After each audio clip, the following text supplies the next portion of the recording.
En la madrugada del 14 de septiembre de 1857, el sacristán de la pequeña iglesia de San Rafael, en las afueras de Culiacán, encontró la puerta del archivo parroquial abierta. El hombre, de nombre Atanasio Verdugo, tenía 63 años y llevaba más de 3 décadas encargándose de las llaves del templo. Aquella noche, según su declaración ante el comisario municipal, había cerrado personalmente cada puerta antes de retirarse, poco después del toque de ánimas.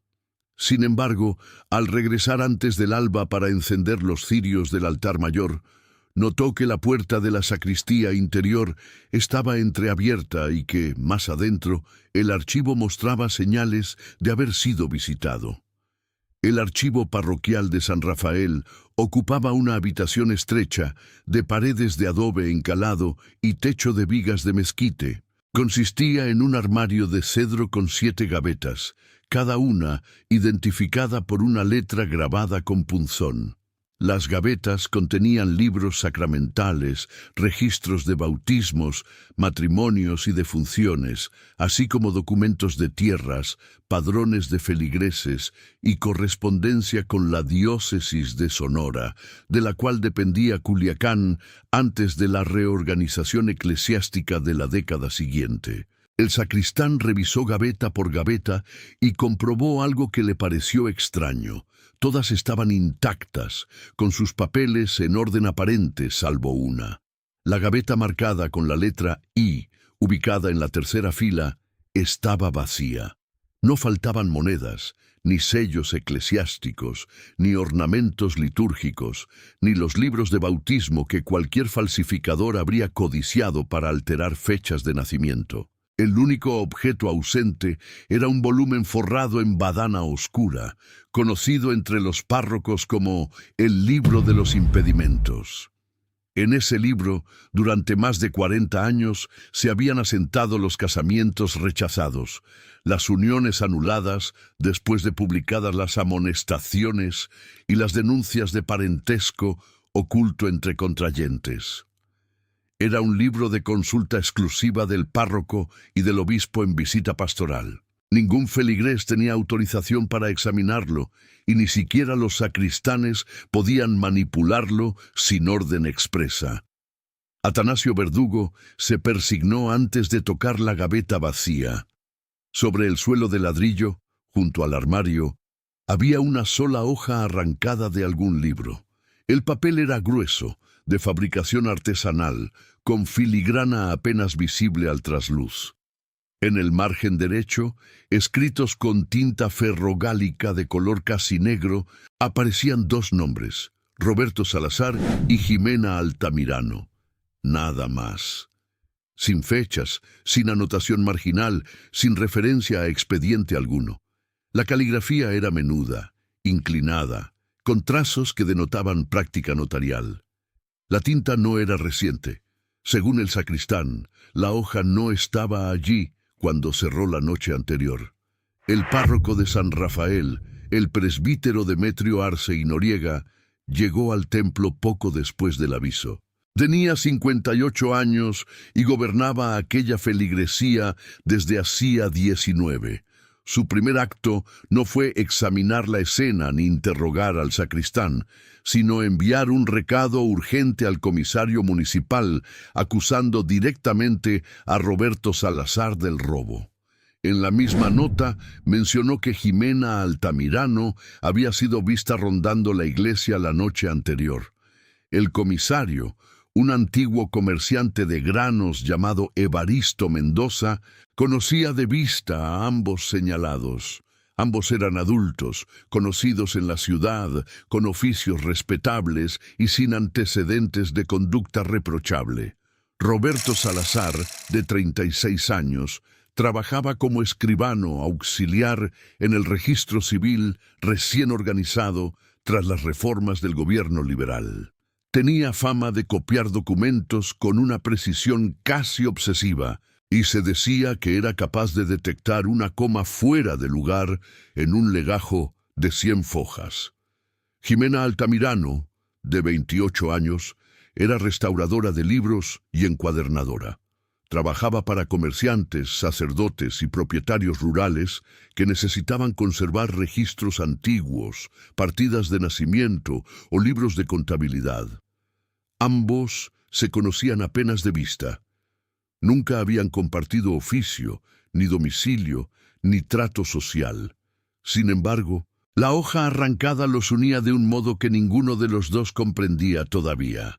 La ciudad de Culiacán, en 1857, era un núcleo modesto, con menos de 6.000 habitantes, distribuidos en un casco trazado a cordel y en rancherías dispersas a lo largo del río. La calle principal, llamada entonces Calle Real, concentraba los comercios de telas, granos y aguardiente, la botica, la casa municipal y la notaría donde trabajaba Roberto Salazar. 2 calles más al sur, en una casa de portón verde y ventanas enrejadas, Jimena Altamirano mantenía su taller de encuadernación heredado de su padre, un artesano conocido como Don Amador Altamirano, muerto 3 años antes de un padecimiento pulmonar. La región vivía un período de tensión política.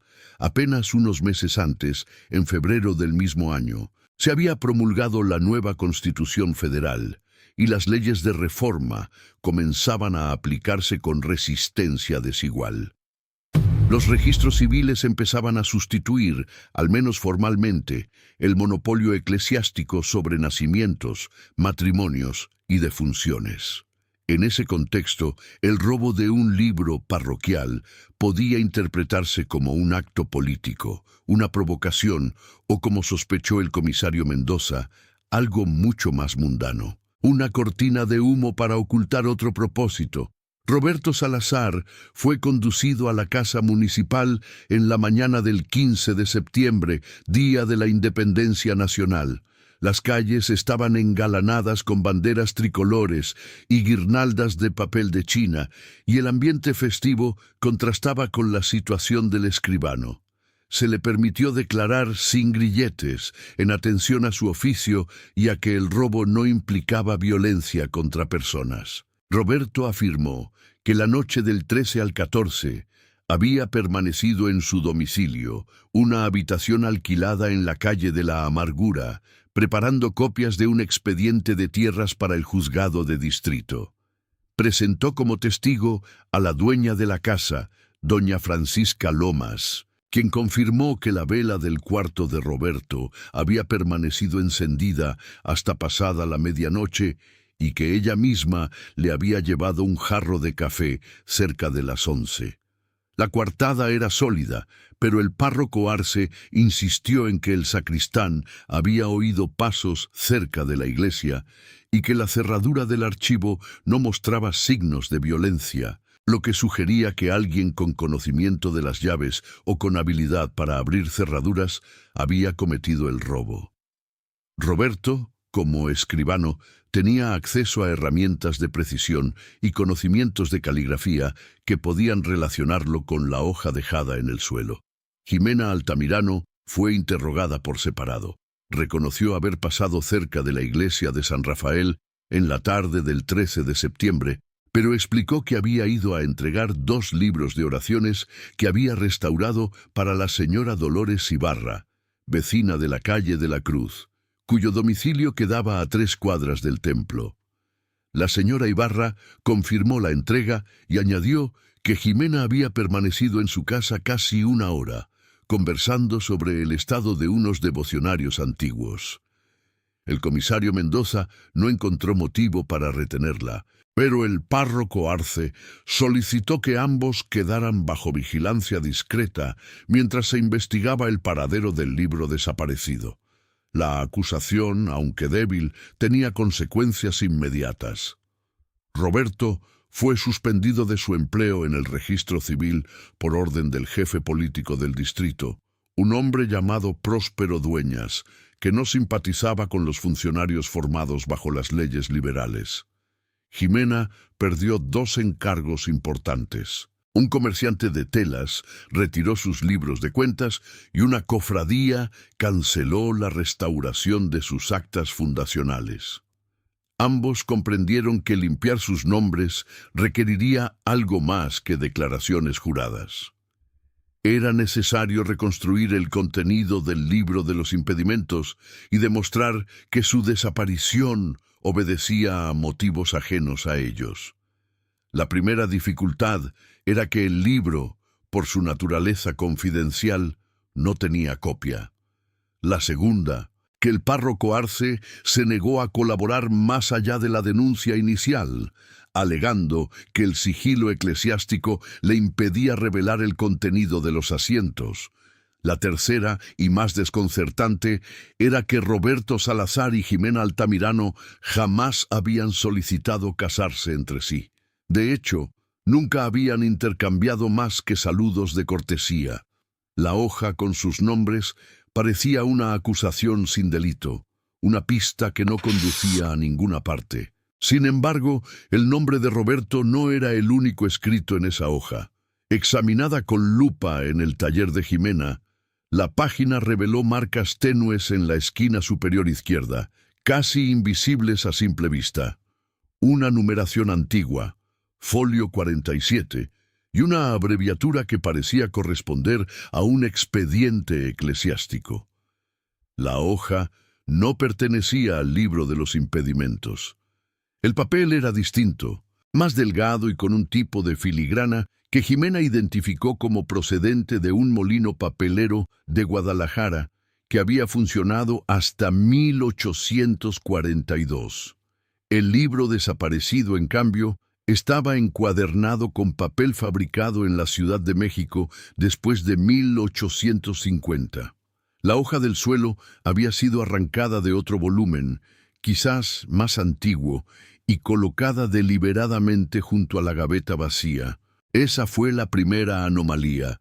La segunda apareció cuando Roberto, autorizado por el comisario a revisar las gavetas intactas del archivo, comenzó a comparar los registros de matrimonio con los libros de amonestaciones. En teoría, cada casamiento debía estar precedido por 3 amonestaciones públicas, leídas en misa dominical, durante las cuales cualquier feligrés podía denunciar un impedimento. Si alguien presentaba una objeción, el matrimonio se suspendía y el caso se anotaba en el libro de los impedimentos.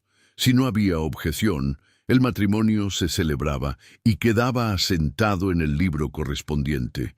La lógica era simple. El número de impedimentos registrados debía guardar cierta proporción con el número de matrimonios celebrados. Roberto contó los matrimonios asentados entre 1842 y 1857 en la jurisdicción de San Rafael, 123 en total.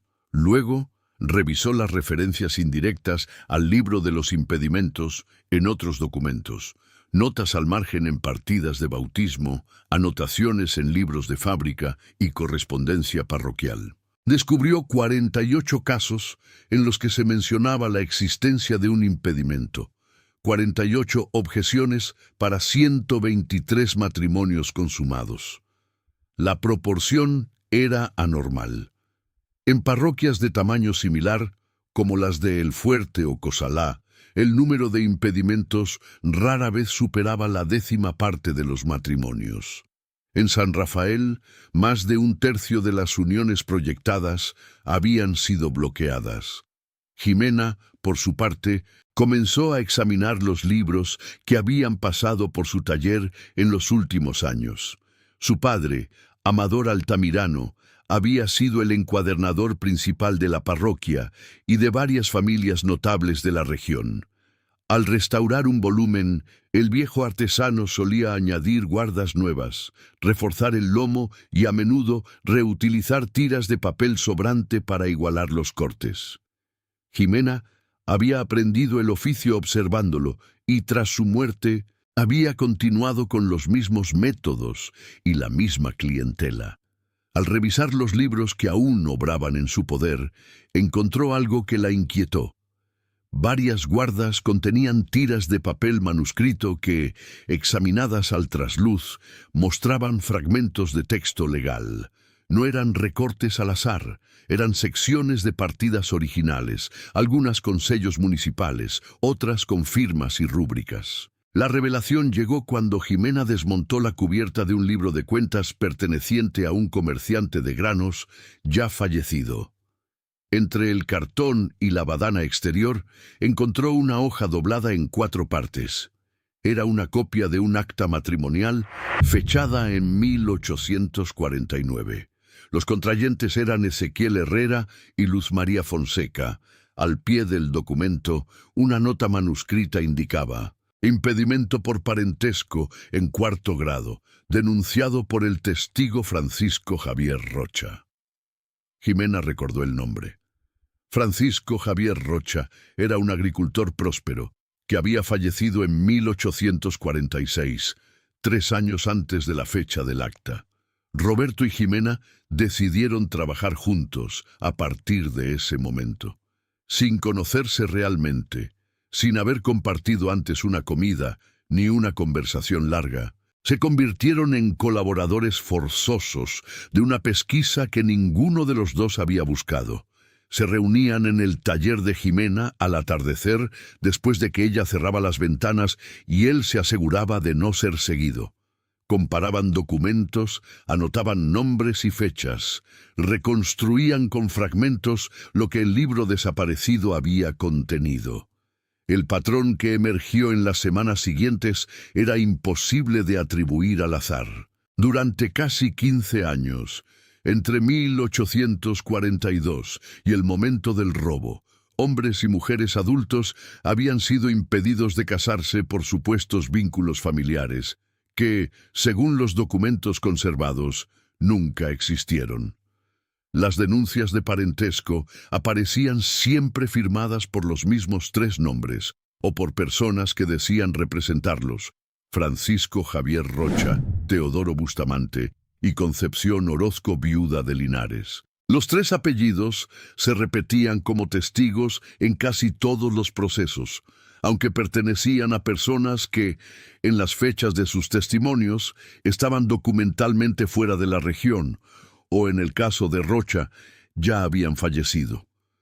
Las consecuencias de cada impedimento eran siempre las mismas. Algunas parejas desistían del matrimonio sin más trámite.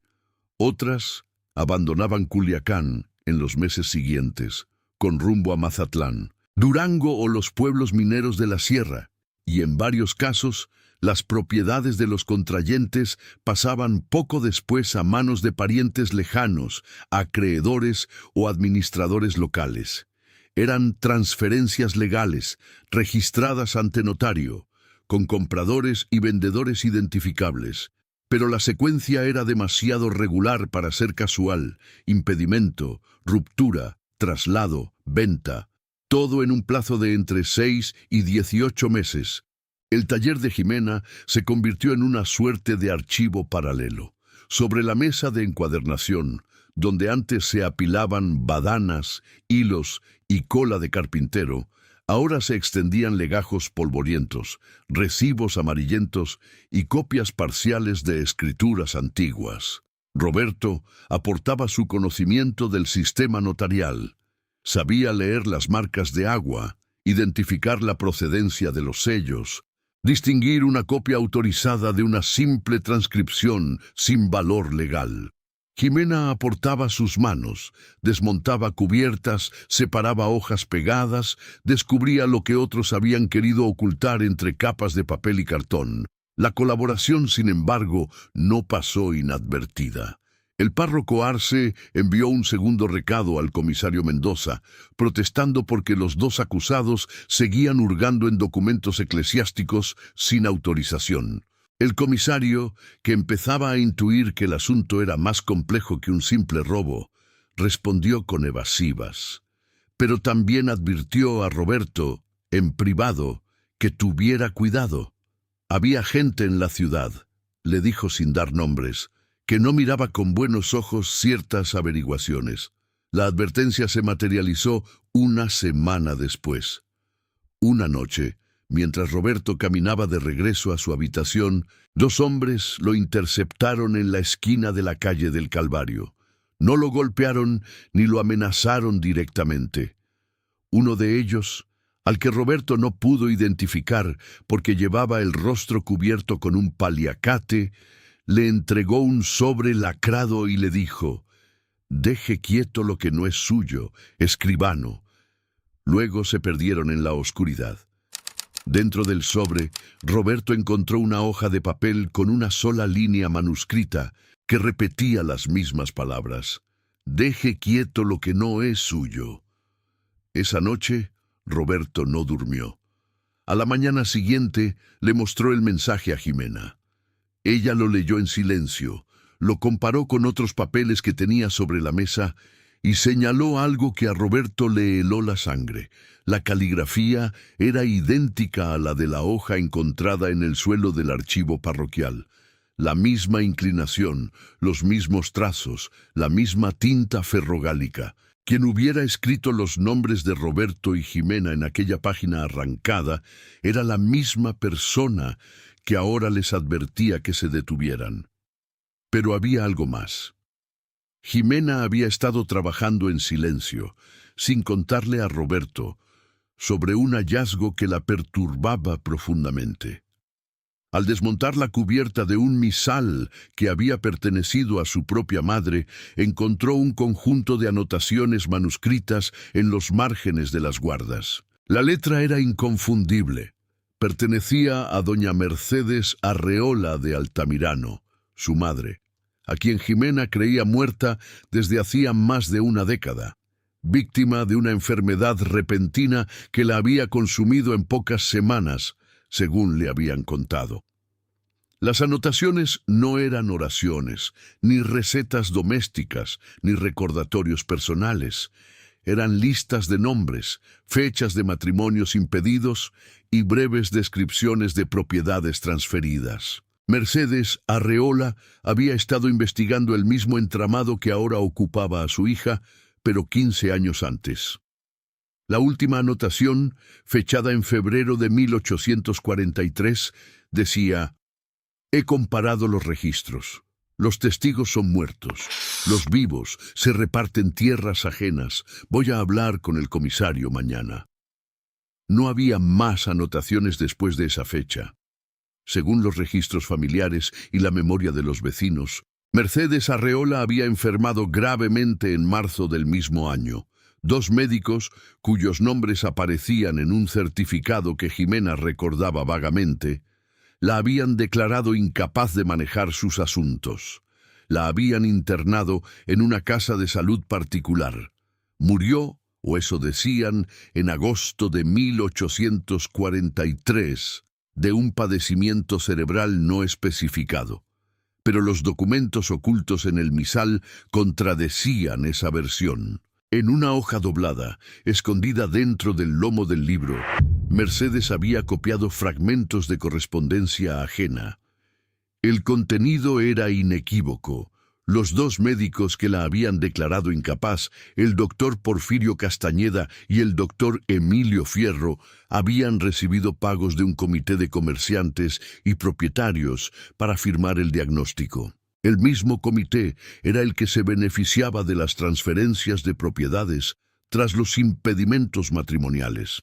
Mercedes había descubierto todo y había pagado por ello. Jimena, al leer aquellas notas, sintió que el piso se abría bajo sus pies. Durante 14 años había vivido creyendo que su madre había muerto de una enfermedad terrible pero natural. Ahora las pruebas sugerían otra cosa. Su madre había sido silenciada. Y no era la única. Mientras tanto, en el registro civil, Roberto había encontrado un compartimento falso en el escritorio que había pertenecido a su padre, el antiguo notario público don Ignacio Salazar y Mendoza, muerto en 1854. El compartimento, disimulado bajo el cajón inferior del mueble, contenía un atado de cartas sin enviar, fechadas entre 1844 y 1853. Eran misivas de ciudadanos que describían visitas nocturnas, amenazas de ruina pública insinuaciones de escándalo y acusaciones de relaciones prohibidas si insistían en cuestionar los impedimentos matrimoniales que les habían sido impuestos. Las cartas nunca llegaron a sus destinatarios porque, según parecía, el propio Ignacio Salazar las había interceptado, pero no las había destruido, las había guardado. Roberto leyó aquellas cartas durante 3 noches seguidas, a la luz de un candil, en el silencio de su habitación. Lo que las misivas describían no era una serie de fraudes aislados, sino un sistema. Los impedimentos matrimoniales no eran arbitrariedades burocráticas ni errores administrativos.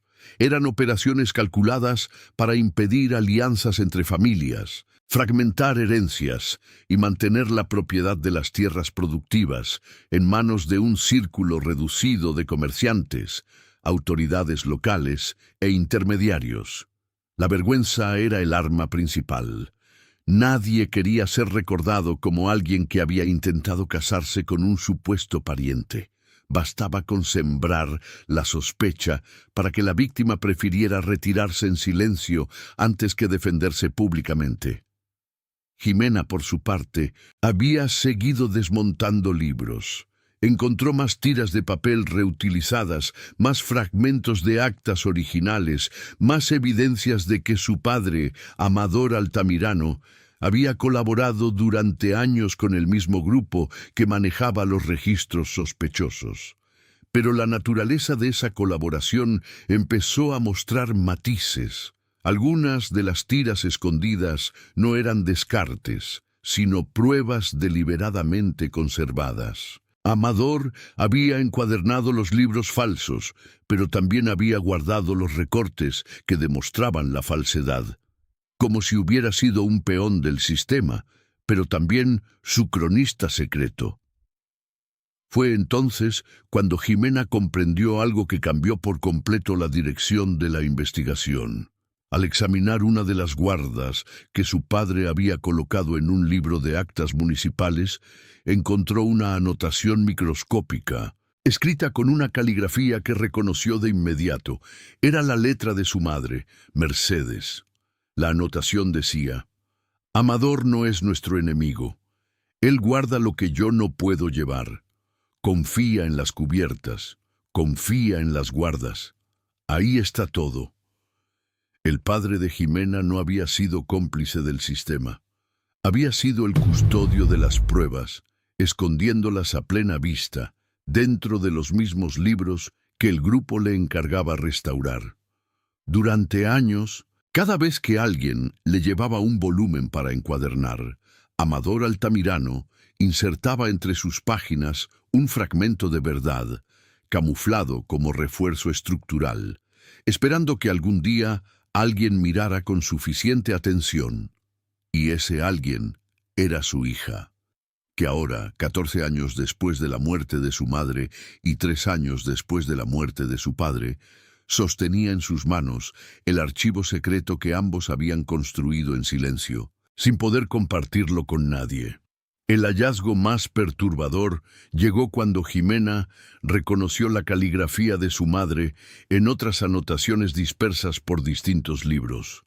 Hasta entonces había creído que Mercedes Arreola había muerto tras una enfermedad repentina y un internamiento infructuoso. Ahora, documentos escondidos mostraban un panorama distinto. Su madre había descubierto el esquema completo al comparar registros parroquiales con contratos comerciales que llegaban a su esposo para ser encuadernados. Había intentado denunciar a los involucrados y, en respuesta, había sido declarada mentalmente incapaz por los doctores Castañeda y Fierro, ambos vinculados a los beneficiarios de las transferencias. Después, su nombre había desaparecido de los registros de la ciudad. Lo que Jimena no sabía, y lo que empezó a buscar con desesperación contenida, era si su madre había muerto realmente en la fecha que le habían contado. Las anotaciones de Mercedes en el misal continuaban después de la fecha oficial de su muerte, pero no de su puño y letra. Alguien más había escrito en esas páginas, imitando su caligrafía, como si quisiera mantener la apariencia de un diario íntimo. Las entradas posteriores eran genéricas, vagas, sin la precisión obsesiva que caracterizaba a las auténticas. Jimena dedujo que su madre no había muerto en agosto de 1843. Había sido retirada de la circulación, mantenida en algún lugar alejado, bajo vigilancia. La confirmación llegó una semana después, cuando Roberto encontró en el archivo municipal un expediente médico sellado y clasificado. Contenía el certificado de internamiento de Mercedes Arreola, fechado en abril de 1843, y una serie de informes mensuales firmados por el doctor Castañeda. El último informe estaba fechado en enero de 1844. En él se leía: la paciente ha aceptado retirar sus acusaciones. Firmará la declaración mañana. Recomiendo su traslado inmediato fuera del distrito. En el margen del documento, una nota manuscrita con tinta distinta agregaba: trasladada el 5 de febrero, sin novedad. El destino final de Mercedes Arreola seguía siendo incierto. Pero Jimena ya sabía lo suficiente para comprender que su madre no había muerto de enfermedad. Había sido silenciada, aislada, borrada. Y lo mismo habría ocurrido con otras personas si el sistema no se hubiera alimentado del silencio voluntario de sus víctimas, demasiado avergonzadas para protestar. Mientras tanto, la investigación de Roberto sobre su propio padre revelaba otra capa del entramado. Ignacio Salazar, el difunto notario, había sido quien creó buena parte de las copias falsas utilizadas para sustentar los impedimentos matrimoniales. Sin embargo, los documentos más recientes indicaban que Ignacio había intentado deshacer parte del fraude antes de morir. Había dejado marcas deliberadas en las páginas que copiaba, pequeñas diferencias en el tono de la tinta, errores de numeración que ningún notario cometería por descuido, referencias a libros inexistentes que habrían alertado a cualquier sucesor atento. Eran señales que apuntaban a un archivo paralelo, oculto en algún lugar de la ciudad, donde se guardaban los originales que desmentían las copias falsificadas.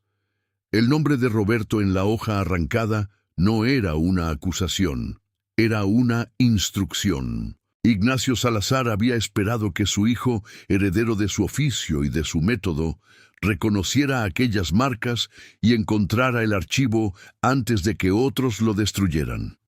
Siguiendo las pistas diseminadas en las copias falsas, Roberto localizó el lugar. El archivo paralelo estaba bajo el depósito de una antigua casa comercial en la calle del Comercio, un edificio de 2 plantas que había pertenecido a la familia Bustamante y que, tras la muerte de Teodoro Bustamante en 1852, había quedado bajo administración de un sobrino lejano. Detrás de una pared de tabique construida en los últimos años, se ocultaba una habitación sin ventanas. Allí, en cajas de madera forradas con hule, Roberto y Jimena encontraron decenas de partidas matrimoniales originales, correspondencia comprometedora entre los miembros del grupo beneficiario y una lista actualizada de personas que aún serían presionadas en los meses siguientes. El hallazgo confirmaba todas sus sospechas y las ampliaba. El sistema era más extenso de lo que habían imaginado. No se limitaba a Culiacán, incluía propiedades en Mazatlán, en El Rosario y en algunas haciendas del Valle de San Lorenzo. Los beneficiarios formaban un círculo de aproximadamente 15 personas, entre comerciantes, funcionarios municipales, 2 jueces de paz y el propio párroco Arce, que había autorizado cada impedimento sin verificar las denuncias. También encontraron la respuesta a una pregunta que los había atormentado desde el principio: ¿por qué habían robado el libro de los impedimentos? La respuesta estaba en una carta fechada 2 semanas antes del robo, dirigida al párroco Arce y firmada por un miembro del grupo. La carta advertía que un investigador enviado por la diócesis, a raíz de las quejas anónimas que Mercedes Arreola había logrado filtrar antes de ser internada, visitaría Culiacán en octubre de 1857 para revisar los registros matrimoniales. El libro de los impedimentos era la única secuencia documental que podía probar la desproporción entre matrimonios bloqueados y denuncias falsas. Había que hacerlo desaparecer antes de la visita. Y, para desviar las sospechas, alguien debía ser acusado públicamente. La hoja con los nombres de Roberto y Jimena, arrancada de un libro antiguo de Mercedes, fue el anzuelo. Roberto y Jimena habían llegado al fondo del misterio, pero también habían llegado al punto más peligroso de su investigación, porque ahora, con las pruebas en sus manos, sabían demasiado.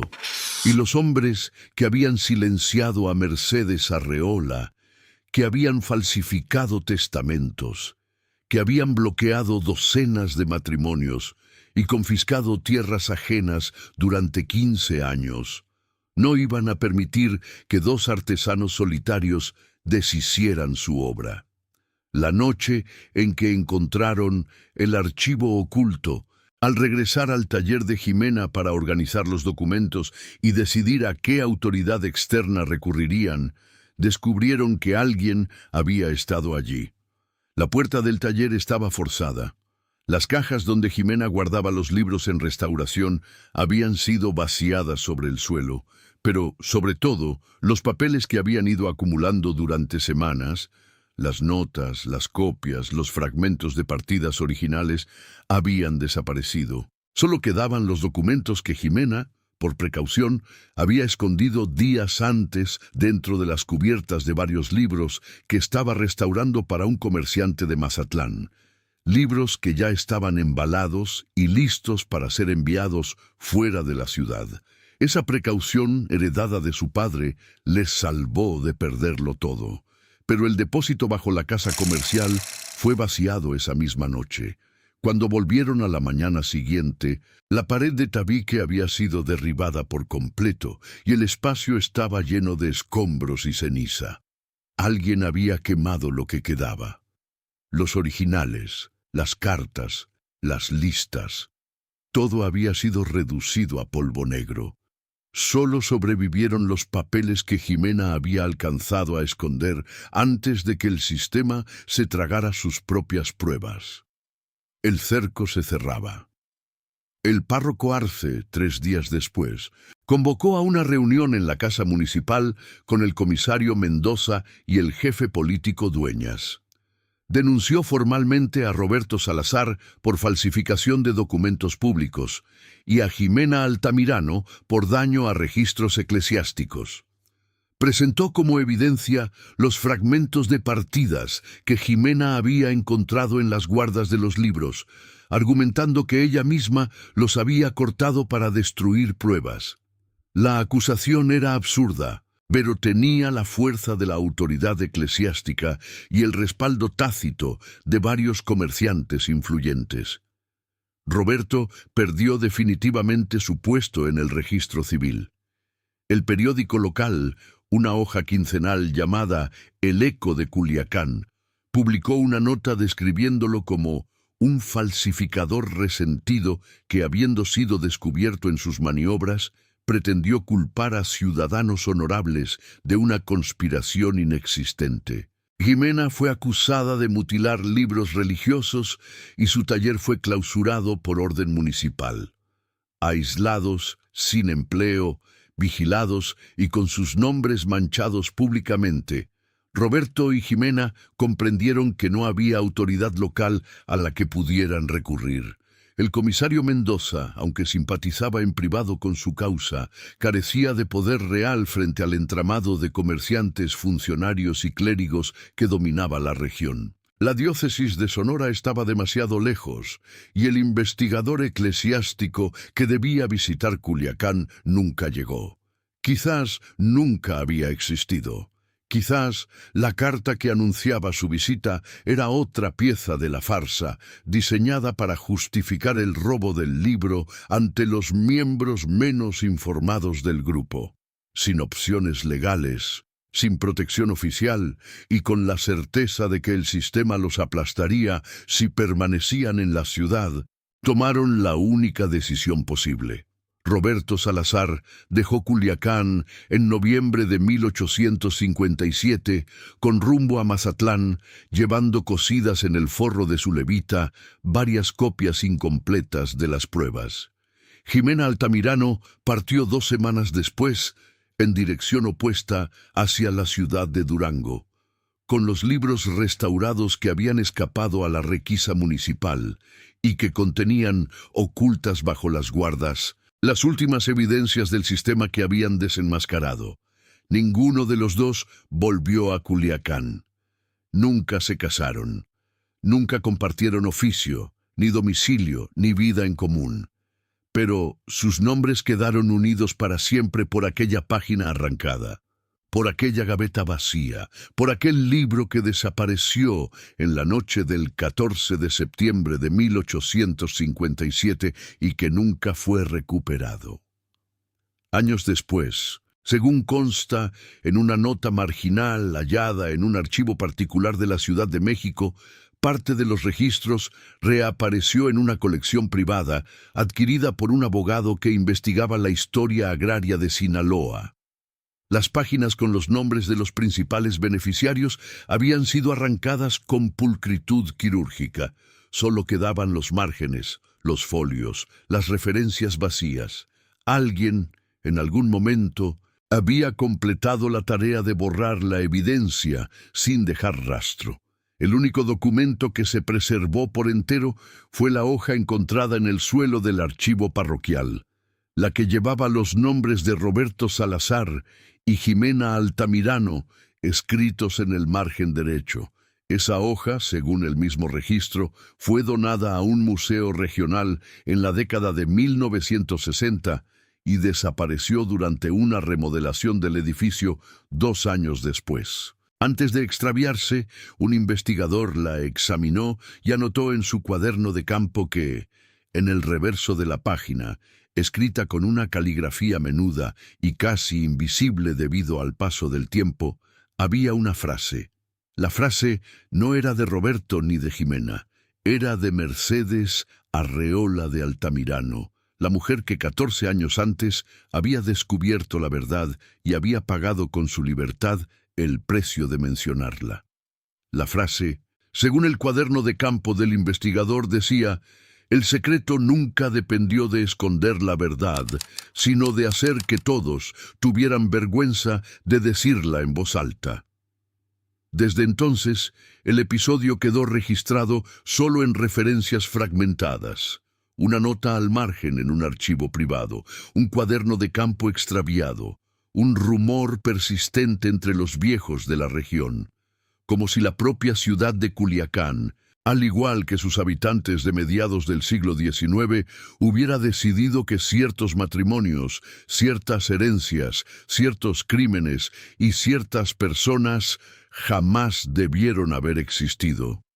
El expediente médico de Mercedes Arreola de Altamirano que Roberto encontró en el archivo municipal estaba clasificado bajo una asignatura que no correspondía a su contenido. En lugar de figurar en la sección de defunciones o en los registros de la Casa de Salud donde supuestamente había fallecido, el legajo aparecía inserto dentro de un volumen dedicado a permisos de construcción y licencias municipales del año 1844. Era una ubicación absurda que ningún archivista habría elegido por error. Alguien lo había escondido allí deliberadamente, confiando en que nadie buscaría documentos médicos entre planos de edificios y solicitudes de ampliación de corrales. El legajo constaba de 37 hojas, cosidas con hilo de cáñamo y selladas en cada unión con lacre del juzgado de paz. La primera hoja era el certificado de internamiento, fechado el 3 de abril de 1843. En él Los doctores Porfirio Castañeda y Emilio Fierro declaraban que doña Mercedes Arreola, viuda de Altamirano, padecía de melancolía profunda, con episodios de agitación nerviosa, ideas fijas de persecución y tendencia a formular acusaciones infundadas contra personas honorables de esta vecindad. Recomendaban su internamiento inmediato en la casa de salud que el propio doctor Castañeda dirigía en las afueras de la ciudad, un establecimiento modesto conocido como Casa de Reposo del Perpetuo Socorro. Las hojas siguientes eran informes mensuales. El primero, fechado en mayo, describía a la paciente como resistente al tratamiento, insistente en sus fabulaciones, aunque físicamente debilitada por la falta de apetito. El segundo, de junio, mencionaba que ha comenzado a mostrar signos de agotamiento nervioso, llora con frecuencia y repite que sus anotaciones demostrarán la verdad. El tercero, de julio, anotaba con frialdad clínica: se le ha retirado el acceso a papel y tinta, su estado anímico ha empeorado, pero las acusaciones han cesado. Roberto leyó estos informes en voz alta en el taller de Jimena, mientras ella permanecía sentada junto a la ventana, con las manos inmóviles sobre el regazo. No lloró, no habló durante un largo minuto después de que Roberto terminara de leer. Luego se levantó, fue hasta la mesa de trabajo y extendió los informes bajo la luz de la lámpara de aceite. Los examinó con la misma meticulosidad con que examinaba las guardas de los libros antiguos. La letra cambia, dijo al cabo de un rato. Roberto se acercó. Jimena le señaló las diferencias. Los primeros 3 informes, de abril, mayo y junio, estaban escritos con una caligrafía redondeada, de trazo pausado, que correspondía al doctor Castañeda.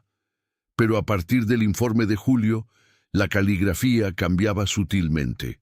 Los trazos eran más angulosos, la presión de la pluma más irregular, como si quien escribía no estuviera acostumbrado a redactar documentos médicos. Jimena reconoció esa letra. La había visto en los márgenes de varios libros encuadernados por su padre.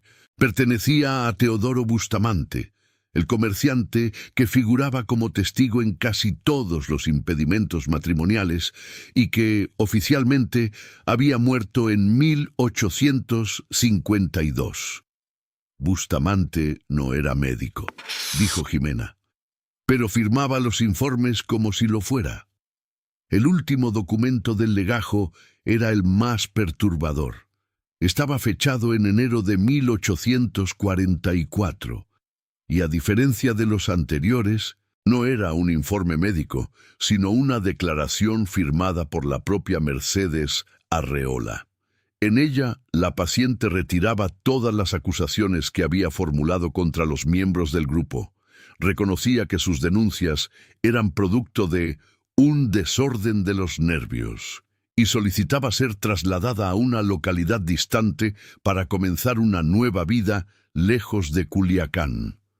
La firma al pie del documento era auténtica. Jimena la comparó con otras muestras de la letra de su madre y confirmó que los trazos, aunque temblorosos y visiblemente ejecutados bajo presión, pertenecían a Mercedes.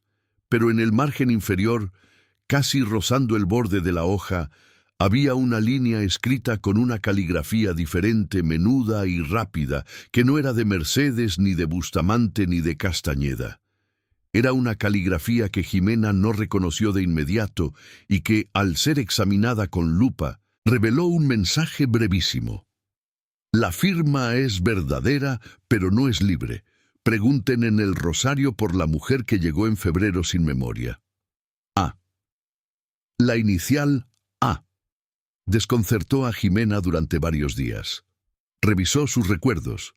Repasó los nombres de los conocidos de su madre, examinó las cartas y anotaciones que habían sobrevivido, hasta que una noche, Al volver a examinar las guardas del misal, donde Mercedes había escondido sus primeras anotaciones, encontró un nombre completo que había pasado por alto: Amalia Verdugo.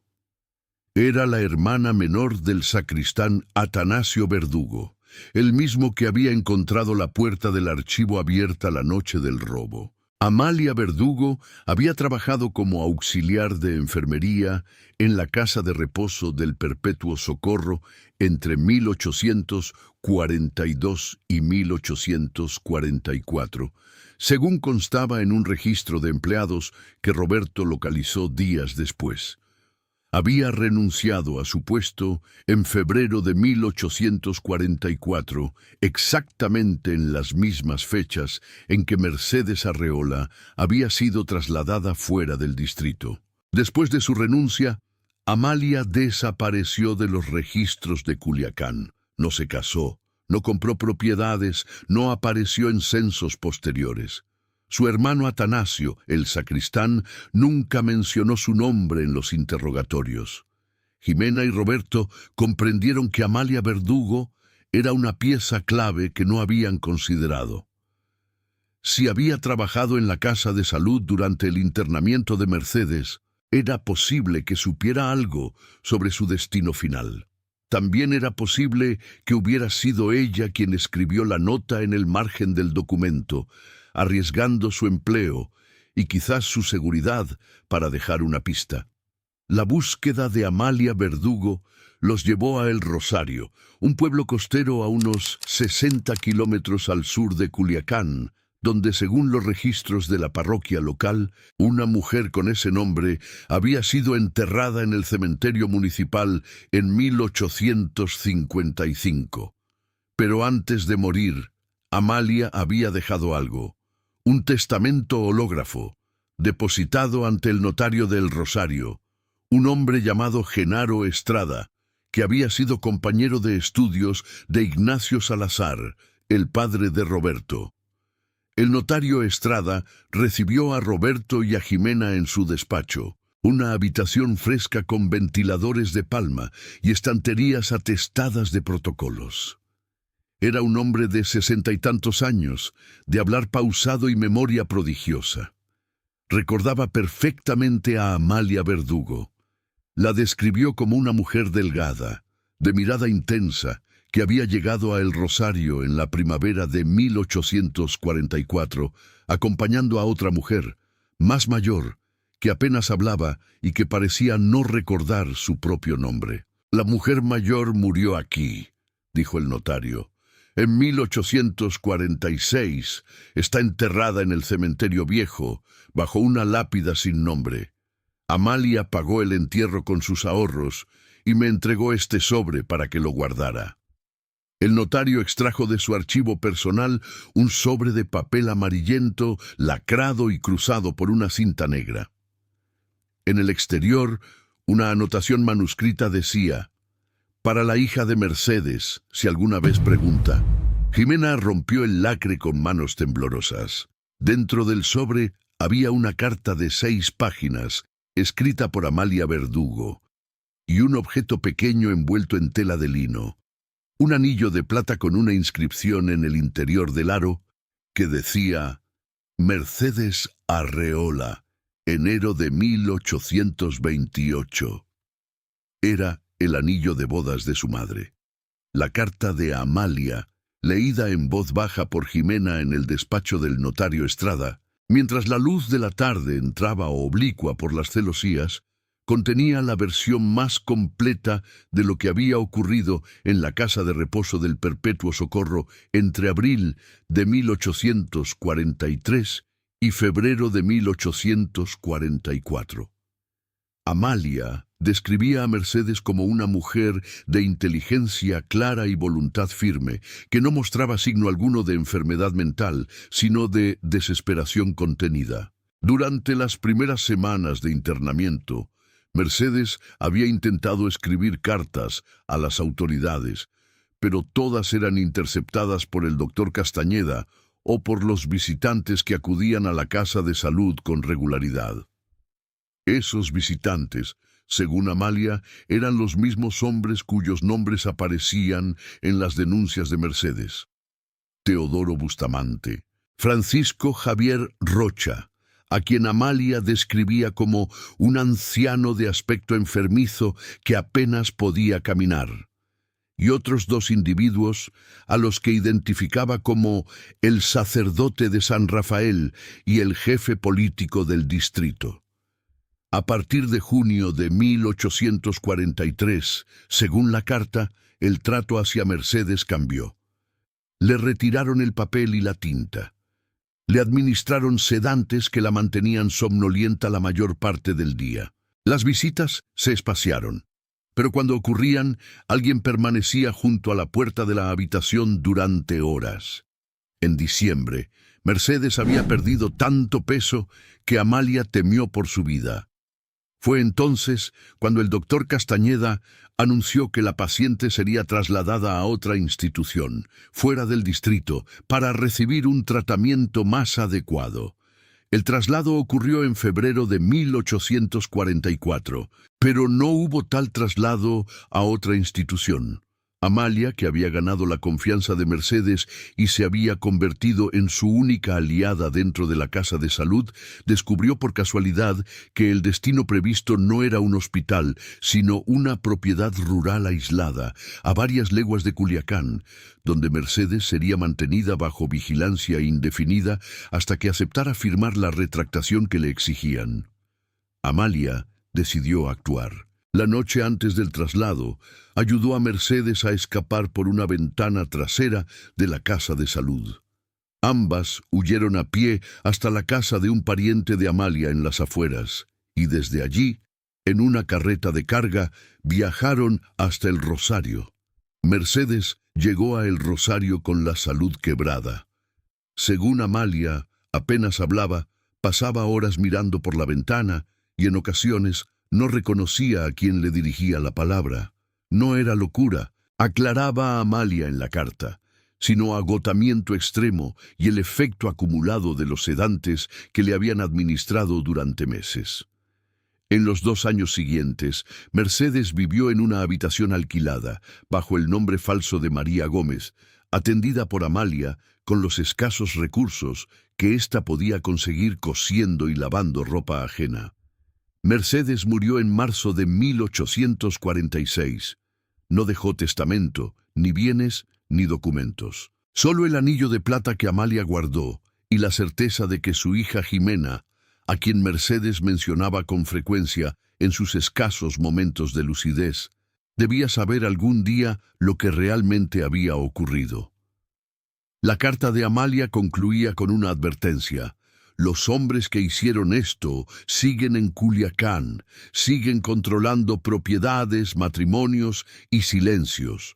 Tu madre no fue la única.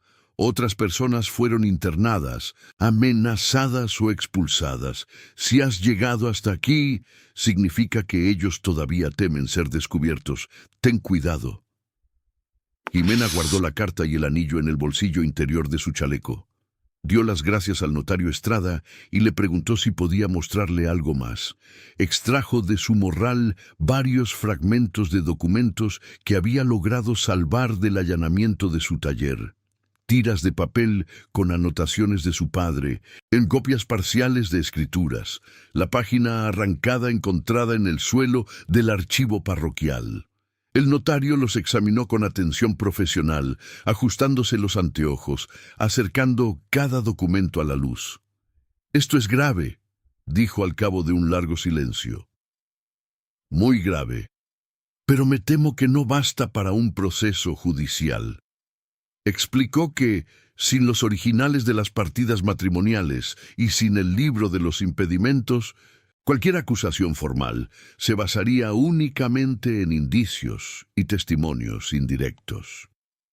Los beneficiarios del sistema, además, contaban con recursos legales, influencia política y una red de testigos dispuestos a declarar en su favor. El propio notario Estrada había recibido presiones años atrás, cuando intentó investigar ciertas irregularidades en unas escrituras de propiedad relacionadas con la familia Bustamante. Le habían aconsejado, en términos inequívocos, que se ocupara de sus propios asuntos. Hay una vía, añadió sin embargo, el Archivo General de la Nación, en la capital. Si logran depositar allí copias autenticadas de lo que han encontrado, quedarán bajo custodia federal.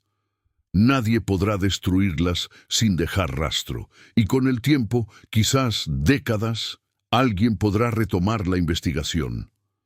Roberto y Jimena regresaron a Culiacán al día siguiente, llevando consigo la carta de Amalia y una copia del testamento que la mujer había dejado, en el cual mencionaba, sin dar detalles, las circunstancias del internamiento de Mercedes. Durante el viaje de regreso, en la carreta que los conducía por el camino polvoriento bordeado de mezquites y huizaches, apenas hablaron. Cada uno procesaba en silencio lo que habían descubierto. Para Jimena, la carta de Amalia cerraba una herida de 14 años al confirmar el destino de su madre, pero habría otra al revelar la magnitud de la crueldad con que había sido tratada. Para Roberto, la confirmación de que su propio padre, Ignacio Salazar, había sido parte del sistema, aunque luego hubiera intentado desmantelarlo, añadía un peso de culpa heredada que no sabía cómo cargar. Fue durante ese viaje de regreso cuando Roberto mencionó por primera vez la posibilidad de abandonar Culiacán. No como una huida, dijo, sino como una estrategia. Si ambos permanecían en la ciudad, serían aplastados por el sistema que habían desenmascarado. Pero si uno de ellos lograba salir con las pruebas y depositarlas en un lugar seguro, el otro podría resistir un tiempo más, manteniendo la apariencia de normalidad, hasta que la situación se calmara. Jimena rechazó la idea inicialmente. No quería dejar Culiacán sin haber intentado algo más, sin haber llevado el caso ante una autoridad que pudiera actuar. Pero las semanas siguientes demostraron que el cerco se estrechaba cada día. El taller de Jimena fue clausurado definitivamente tras una segunda visita de las autoridades municipales, en la que se incautaron todos los libros que quedaban, sin excepción. Roberto fue suspendido de su empleo y se le prohibió el acceso a los archivos del registro civil. El comisario Mendoza, la única autoridad local que había mostrado cierta disposición a escucharlos, fue transferido a un puesto administrativo en Mazatlán. Una maniobra que Jimena y Roberto interpretaron como un modo de apartarlo del caso sin despertar sospechas. La noche del 18 de octubre de 1857, alguien arrojó una piedra envuelta en un papel a través de la ventana de la habitación de Roberto. El papel contenía un mensaje escueto: «La próxima vez no será una piedra». Roberto no denunció el incidente. Esa misma noche decidió que había llegado el momento de actuar. Durante los 10 días siguientes, Roberto y Jimena trabajaron en secreto para preparar la salida de las pruebas. Jimena seleccionó 6 libros de los que aún conservaba, volúmenes que no habían sido incautados porque estaban en casa de un cliente cuando ocurrió el allanamiento, y desmontó cuidadosamente sus cubiertas.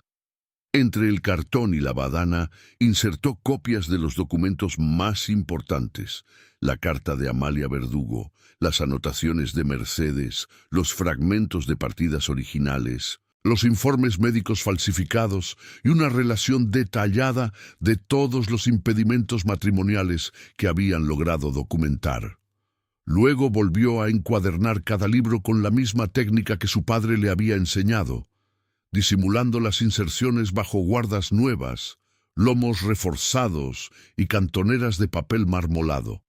Los libros, en apariencia, eran volúmenes corrientes de oraciones y devocionarios, del tipo que cualquier comerciante piadoso podía encargar para su uso personal. Iban dirigidos a un destinatario ficticio en Mazatlán, un tal señor Echeverría, que en realidad no existía. El plan era enviarlos por correo ordinario, confiando en que nadie inspeccionaría libros religiosos en busca de documentos legales. Roberto, por su parte, preparó un expediente separado con copias notariadas de los hallazgos más relevantes. Acudió al notario Estrada en el Rosario, quien aceptó autenticar las copias y mantener un juego de ellas en su archivo personal. El otro juego lo llevaría Roberto consigo a Mazatlán, a donde planeaba trasladarse con la excusa de buscar empleo en el registro civil de aquella ciudad. La salida de Culiacán ocurrió en 2 tiempos, tal como habían acordado. Roberto partió primero, el 3 de noviembre de 1857, en la diligencia que cubría la ruta hacia el sur. Llevaba consigo una maleta de cuero con ropa, algunos libros y, oculto en el doble fondo de un neceser de viaje, el expediente de copias notariadas. Se despidió de Jimena en el taller clausurado, entre los estantes vacíos y las mesas cubiertas de polvo. No se abrazaron. Roberto le entregó una llave pequeña, la llave de un apartado postal en la oficina de correos de Mazatlán, y le dijo que, si todo salía bien, le escribiría a esa dirección en el plazo de 1 mes. Si no recibía noticias en 2 meses, debía asumir que algo había salido mal y actuar en consecuencia. Jimena permaneció en Culiacán 2 semanas más. Durante ese tiempo, liquidó lo poco que quedaba de su taller. Vendió las herramientas, los sobrantes de badana y papel, los hilos y las colas. A sus clientes les dijo que se mudaba a Durango para cuidar de una tía enferma, una historia que nadie creyó, pero que todos aceptaron por cortesía. Los 6 libros con las pruebas ocultas fueron enviados a Mazatlán en 2 remesas separadas, con varios días de diferencia, para reducir el riesgo de que se perdieran todos en un solo incidente. La noche antes de su partida, Jimena fue a la iglesia de San Rafael. No entró. Se quedó en la calle, frente a la puerta lateral, mirando la ventana del archivo parroquial. Sabía que el párroco Arce seguía allí, que el sacristán Verdugo seguía cumpliendo su rutina de llaves y velas, que la gaveta marcada con la letra I seguía vacía. El libro desaparecido seguía sin aparecer. Probablemente había sido destruido la misma noche del robo, quemado en algún horno de panadería o arrojado a uno de los canales de riego que alimentaban las huertas de las afueras. Pero el libro, pensó Jimena, nunca había sido el verdadero misterio. El verdadero misterio era la docilidad con que tantas personas habían aceptado que les arrebataran sus planes de vida. Era la vergüenza que había funcionado como un cerrojo más eficaz que cualquier candado. Era el hecho de que durante 15 años un puñado de hombres hubiera podido decidir quién se casaba con quién y quién heredaba qué, sin que nadie alzara la voz lo bastante alto como para ser escuchado. Jimena salió de Culiacán el 17 de noviembre de 1857 en dirección a Durango. No volvió a ver a Roberto Salazar. Durante un tiempo intercambiaron cartas breves a través del apartado postal de Mazatlán. Roberto le informó que había conseguido empleo como copista en una notaría modesta. Le contó que los libros enviados desde Culiacán habían llegado sin novedad y que los había depositado en una caja de seguridad alquilada a nombre de un tercero. También le dijo que había intentado interesar a un abogado de cierto prestigio en el caso, pero que el abogado, después de estudiar los documentos durante una semana, le había devuelto las copias con una nota lacónica. Esto es dinamita. No la guarde en casa. Jimena, por su parte, se instaló en un pequeño pueblo a las afueras de Durango, donde montó otro taller de encuadernación. No prosperó. Su nombre había quedado manchado por las acusaciones del párroco Arce, y aunque en Durango nadie conocía los detalles del caso, bastó que un comerciante culiacanense de paso mencionara el escándalo para que los clientes empezaran a retirarle sus encargos. Jimena sobrevivió durante un tiempo cosiendo ropa, remendando toldos y haciendo trabajos de costura que nada tenían que ver con su oficio verdadero. Ninguno de los dos logró que el caso fuera investigado formalmente. Intentaron recurrir a la diócesis de Sonora, pero la sede episcopal estaba vacante en aquel momento y el administrador apostólico respondió con evasivas. Intentaron interesar a las autoridades civiles del Estado, pero el gobernador estaba más preocupado por los conflictos políticos derivados de la nueva Constitución que por unos matrimonios bloqueados 15 años atrás en un pueblo que ni siquiera figuraba en los mapas oficiales. Intentaron contactar a los periódicos de la capital, pero los editores consideraron que la historia era demasiado local, demasiado antigua, demasiado complicada de verificar. El sistema, en suma, funcionó exactamente como había sido diseñado. No necesitó silenciar a Roberto ni a Jimena de forma violenta. Bastó con ignorarlos, desacreditarlos, aislarlos y esperar a que el tiempo hiciera su trabajo. Pasaron los años. En 1862, Roberto Salazar se casó con una mujer de Mazatlán, una viuda con 2 hijos pequeños que regentaba una fonda cerca del puerto. No tuvo hijos propios. Siguió trabajando como copista hasta su muerte, en 1889, a los 68 años. Entre sus pertenencias, su viuda encontró una caja de madera con documentos que no supo identificar y que, siguiendo las instrucciones de Roberto, entregó al notario Estrada de El Rosario. Esos documentos se incorporaron al archivo personal del notario y tras la muerte de éste, en 1894, pasaron a manos de su hijo, que los conservó sin examinarlos. Jimena Altamirano nunca se casó.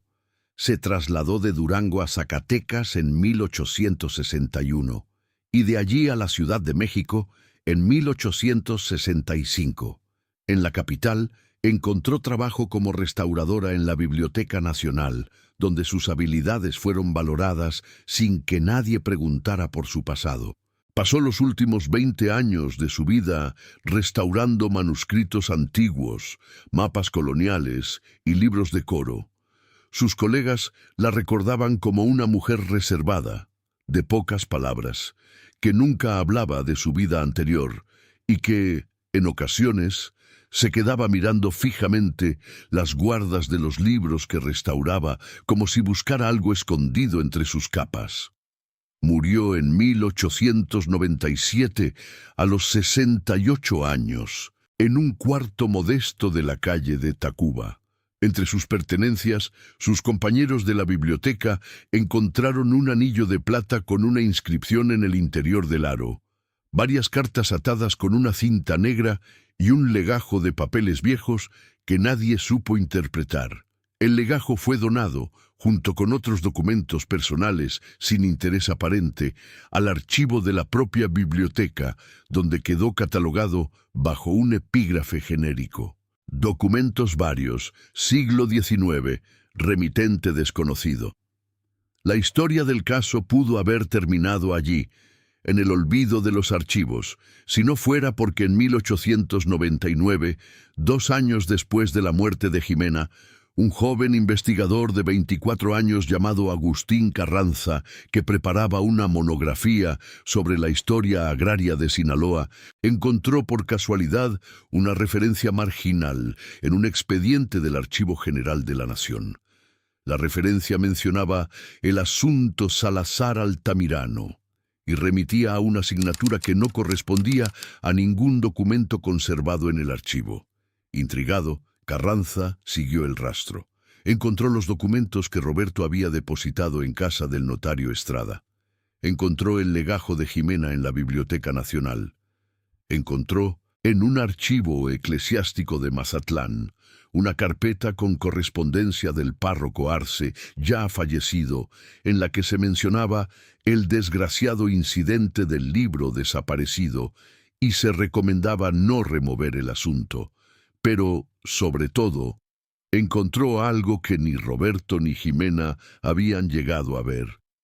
una lista completa de los beneficiarios del sistema, escrita de puño y letra por Teodoro Bustamante y escondida dentro de un libro de cuentas que había pertenecido a la familia del comerciante y que, tras su muerte, había sido vendido como papel viejo a un tendero de Culiacán. La lista contenía 17 nombres. Entre ellos figuraban comerciantes, funcionarios municipales, un juez de paz, 2 oficiales del registro civil, los doctores Castañeda y Fierro, el párroco Arce y 3 propietarios rurales que, en el momento de la investigación de Carranza, aún poseían tierras en la región.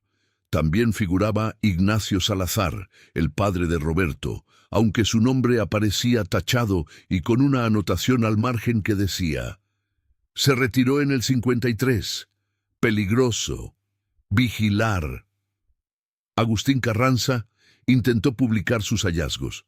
Preparó un artículo para una revista académica de la capital. Pero antes de que el artículo viera la luz, recibió una visita en su domicilio. Eran 2 hombres, correctamente vestidos, que se presentaron como representantes legales de las familias mencionadas en su investigación. No lo amenazaron. Le ofrecieron un trato. Si retiraba el artículo y les entregaba los documentos originales, recibiría una compensación económica sustancial y una carta de recomendación para un puesto en el archivo de la Catedral Metropolitana. Si insistía en publicar, le advirtieron, se enfrentaría a demandas por difamación que arruinarían su carrera antes de empezar. Carranza tenía 24 años. Acababa de terminar sus estudios, no tenía dinero, ni contactos, ni respaldo institucional. Aceptó el trato, pero, como Ignacio Salazar 30 años antes, no entregó todo. Se quedó con una copia manuscrita de la lista de beneficiarios y con varios fragmentos de los documentos que había encontrado. Los guardó en una caja de latón, envuelta en hule, que enterró bajo el piso de la casa de sus padres en un pueblo del estado de Durango. Allí permanecieron durante 64 años, hasta que en 1963, durante unas obras de demolición para construir una carretera, la caja fue descubierta por un peón de albañilería. El contenido, aunque dañado por la humedad y los insectos, era parcialmente legible. El peón se lo entregó al capataz, el capataz al ingeniero, el ingeniero a un conocido suyo que trabajaba en el Archivo Municipal de Durango. Allí, los papeles fueron examinados someramente, clasificados como documentos históricos de interés regional y guardados en una caja que llevaba por toda identificación un número de inventario. En 1965, un historiador estadounidense llamado Theodore K. Ellsworth, que investigaba los sistemas de propiedad agraria en el México del siglo XIX, encontró la caja en el archivo de Durango. Examinó los documentos, tomó notas copiosas y los fotografió con una cámara de 35 milímetros. En su cuaderno de campo, escribió: notable caso de control social mediante manipulación de registros matrimoniales. Implicaciones para el estudio de la concentración de tierras en el período de la Reforma. Las élites locales utilizaron la vergüenza y el rumor como herramientas de coerción más efectivas que la violencia abierta. La historia merece una monografía aparte. La monografía nunca se escribió. Ellsworth murió en un accidente automovilístico en 1967, antes de completar su investigación. Sus notas, sus fotografías y sus cuadernos de campo fueron donados por su viuda a la biblioteca de la Universidad de Texas, donde permanecen hasta la fecha catalogados bajo la signatura Ellsworth Papers, Caja 17, Carpeta 4, Sinaloa, Matrimonios y Propiedad 1842 a 1857. En Culiacán, mientras tanto, la memoria del caso se fue diluyendo. El viejo templo de San Rafael fue demolido en 1883 y sustituido por una construcción más amplia. El archivo parroquial fue trasladado, reorganizado y en sucesivas mudanzas perdió muchos de sus documentos más antiguos. La casa comercial de la calle del Comercio, bajo la cual Roberto y Jimena habían encontrado el archivo oculto, se incendió en 1898. El taller de Jimena fue ocupado sucesivamente por una talabartería, una botica y finalmente un estacionamiento. La calle de la Amargura, donde Roberto había alquilado su habitación, cambió de nombre y de trazado. Los apellidos Salazar y Altamirano desaparecieron de los registros locales. Pero algo quedó. Una leyenda urbana, vaga e imprecisa, que los viejos de la ciudad contaban a los jóvenes en las tardes de calor. Hablaba de un libro desaparecido, de unos novios que nunca lo fueron, de un secreto que nadie se atrevía a pronunciar. Los detalles variaban según quién la contara. Unos decían que el libro contenía los nombres de todos los matrimonios que habían sido impedidos por dinero. Otros, que los novios habían huido juntos y habían muerto trágicamente. Otros, que el libro en realidad nunca existió y que todo era un cuento para asustar a los niños. La verdad era más simple y más terrible. En el centro de todo, como una semilla que no germina pero tampoco muere, estaba la frase que Mercedes Arreola había escrito en el reverso de aquella página arrancada. La frase que Agustín Carranza había copiado en su cuaderno, que Theodore Ellsworth había fotografiado con su cámara de 35 milímetros, que los sucesivos investigadores habían leído sin comprender del todo. El secreto nunca dependió de esconder la verdad, sino de hacer que todos tuvieran vergüenza de decirla en voz alta. Esa frase, pensada y escrita por una mujer a la que declararon loca para silenciarla, resumía el funcionamiento del sistema mejor que cualquier tratado de derecho o cualquier informe policial. Porque la verdad nunca había estado oculta. Había estado ahí, en los registros, en las partidas, en los libros de amonestaciones, en las escrituras de propiedad, en las cartas no enviadas. Cualquiera que hubiera querido ver, habría visto. Pero nadie quiso, porque mirar de frente aquella verdad implicaba admitir que uno mismo, como vecino, como feligrés, como ciudadano, había sido cómplice con su silencio. El libro de los impedimentos nunca apareció. Las personas que lo robaron o que ordenaron robarlo murieron sin revelar su paradero. Quizás fue quemado, como tantas otras cosas, en alguno de los hornos de la ciudad. Quizás fue enterrado, junto con otros documentos comprometedores, bajo los cimientos de alguna construcción nueva. Quizás, simplemente, fue deshojado página por página y utilizado como papel de envolver en alguna tienda, hasta que sus últimas fibras se desintegraron en la basura. Pero el libro, como bien había comprendido Mercedes, era solo un objeto. Lo que importaba era el sistema que lo había hecho necesario y, sobre todo, el silencio que lo había hecho posible. En el año de 1964, un funcionario del archivo de la diócesis de Culiacán, al revisar unos documentos antiguos previo a una mudanza, encontró una hoja suelta metida dentro de un volumen de actas bautismales del siglo XIX. La hoja estaba rota en los bordes, manchada de humedad, pero el texto era perfectamente legible. Contenía una lista de nombres, 17 en total, y al pie una nota escrita con una caligrafía diferente. Estos son los que callaron para quedarse con lo ajeno. El funcionario no supo qué hacer con aquel hallazgo.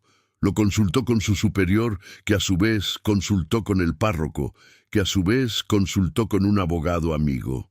El abogado opinó que, dado el tiempo transcurrido, más de 100 años, el documento carecía de relevancia jurídica, Pero el párroco, un hombre culto y sensible a la historia de su región, decidió conservarlo. Lo guardó en una carpeta rotulada Documentos históricos, siglo XIX, procedencia desconocida, y ordenó que se archivara en el fondo reservado de la diócesis. Allí permanece hasta la fecha, según los registros eclesiásticos.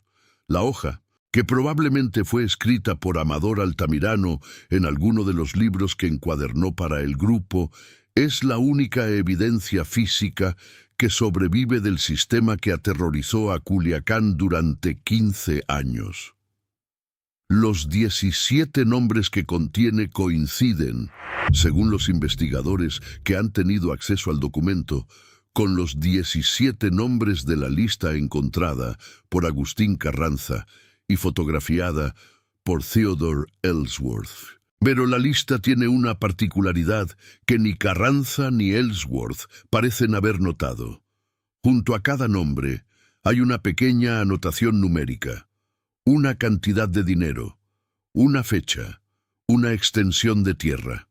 Son cifras modestas, casi ridículas si se comparan con las fortunas que aquellos hombres acumularon.